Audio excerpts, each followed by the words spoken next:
Hello, welcome to my very super serious, stoic, spiritual show. I will now put on my super spiritual, stoic voice. We're going to explore the deepest spiritual, mystical things to allow you to experience a greater aspect of yourself, to realize that ultimately you're everything and you're nothing.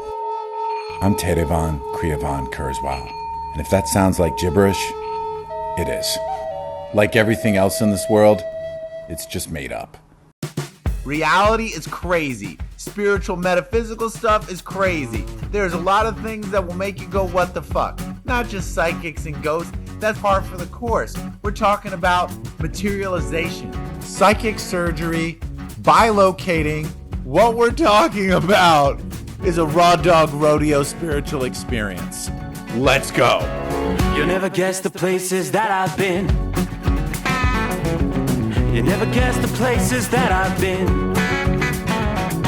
Cause everything is like a dream, yeah, but only in that dream that I live in. There was an article in a newspaper about a machete-wielding psychic surgeon in Havana, Cuba, who was drinking 2 to 3 bottles a day of rum, smoking a massive amount of cigarettes as part of his spiritual practice. And I just thought, I gotta check this out. So I grabbed my buddy Al, and he grabbed his buddy Marvin, and away we went. What we ended up getting there was way more than we bargained for. You've got a problem with your testicles, and if you want to have children, he's got to fix it. Never gonna come down from above. Cause everything looks better from above. And nothing's ever as it seems, yeah, except in that world that I dream of.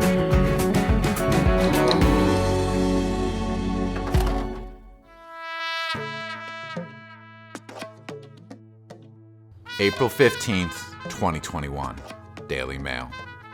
Cuban healer who uses a machete to perform surgery and prescribes half a bottle of rum to beat COVID after a spirit told him to help people is flooded with customers as word spreads of his miraculous work. I know what you're thinking. That headline's way too long. But it's what's behind that headline that had me curious. There was a lot of noise in it, but there was something I was looking for. Machete, spirit, surgery. So basically, the article is like, there's this dude in Cuba, he wields a machete, he drinks a ton of rum. De vez en cuando lo huele. He smokes like a chimney, and he does miracles. So you gotta understand, in the spiritual, metaphysical, paranormal world, there's a lot of BS. Honestly, it's mostly BS. But the things that are legit are incredible. And sometimes if you don't do enough due diligence, it's like real life. You end up going over your friend's place for dinner, and suddenly you're blindsided by an MLM. And at the end of the night, you forked over a couple $100 for essential oils that you didn't need nor want. And if it's happened to you once, it's happened to you like 100 times. Okay, maybe you don't run through all of my social circles. But every now and then, there's something that's real. And that's what I felt like I had here. What really stood out to me when I dug deeper into the article is that a lot of these people came because they were in a really desperate situation and Western medicine couldn't help them. And of course, they were skeptical and they had their doubts. But those doubts vanished when Jorge was able to give them the same exact diagnosis that their doctors had given them, with no medical equipment. All he had was a candle, wax, and his ability to talk to his muertos. So I knew I wanted to go to Cuba, and I also knew my Spanish is pretty mediocre. Yo hablo español así así. So I realized that I needed a friend that spoke much better Spanish than me. And my first friend that came to mind was Al. Al is one of my quintessential really good buddies from Whole Foods. Yes, that's right, I have multiple good buddies from Whole Foods. He doesn't actually work there. Similar to me, he just hangs out there a lot. So Al told me he was willing to come with me to Cuba, and we were both really excited. Don't film this. Small problem. Neither Al nor I knew how to operate a camera. I'm not taking directions from either of you for shooting from here on out. But luckily for me, Hey, your phone? he had a buddy from his men's group who did. Al's always trying to get me to go to his men's group. I don't ever go. So Al had this buddy Marvin from his men's group. And Marvin's dream was always to travel the world and film metaphysical paranormal phenomena. That's not a lot of people's dreams, but it happened to be his. And lucky for us, he's filmed some stuff before. Certainly more than me and Al put together. I don't know if there's anything else after that. So we got Al, we got Marvin, we got me, we're all ready to go. But we don't know exactly where Jorge Goliat is. Though Cuba's not the biggest island in the world, it's still a decent sized island, and we had a limited amount of time to find Jorge, show up at a moment where he's doing Machete psychic surgery, hope that he'll let us film him, and get the Machete psychic surgery.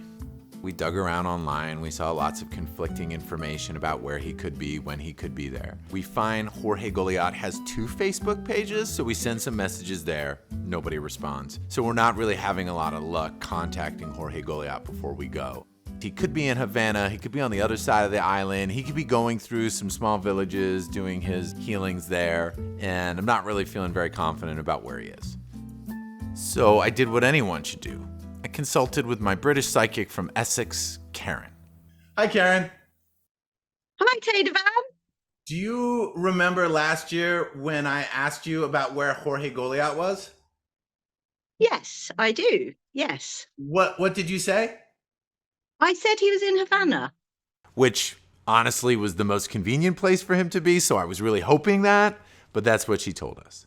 So we're digging around online some more, and in the comments section of a YouTube video, we find out that when he's in Havana, he's near the airport at Hangar 5. Boom! We had exactly what we were looking for.